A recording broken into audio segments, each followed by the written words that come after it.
இன்றைய ஒரு நிமிட வேத தியானம். கிறிஸ்மஸை நாம் ஏன் கொண்டாட வேண்டும்? பகுதி 4. கிறிஸ்மஸ், இயேசுவின் பிறப்பை நாம் ஏன் கொண்டாட வேண்டும் என்று பார்த்து கொண்டு வருகிறோம். அவள் ஒரு குமாரனை பெறுவாள், அவருக்கு இயேசு என்று பெயரிடுவாயாக என்று மத்தேயு 1:21 வாசிக்கிறோம்.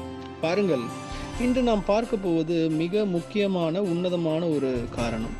பழைய ஏற்பாட்டிலே மறைத்து வைக்கப்பட்ட நாமம், மோசே கேட்டபொழுது சொல்லப்படாத நாமம், யாக்கோபு, இஸ்ரவேல் என்ற நாடே இவர் பேரில் தான் உருவானது, அவர் கேட்டபொழுது கூட சொல்லப்படாத ஒரு நாமம், மனோவா கேட்டபோது சொல்லப்படாத ஒரு நாமம் முதல் முறையாக ஆண்டவரின் பிறப்பில் பூமியில் உச்சரிக்கப்படுகிறது. இயேசு என்ற வார்த்தை பூமியில் முதல் முறையாக அன்றுதான் உச்சரிக்கப்பட்டது.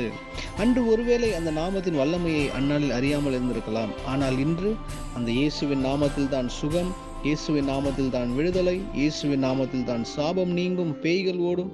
இதுபோல அதி உன்னதமான நாமத்தை நமக்கு தந்தது இயேசு கிறிஸ்துவின் பிறப்பு.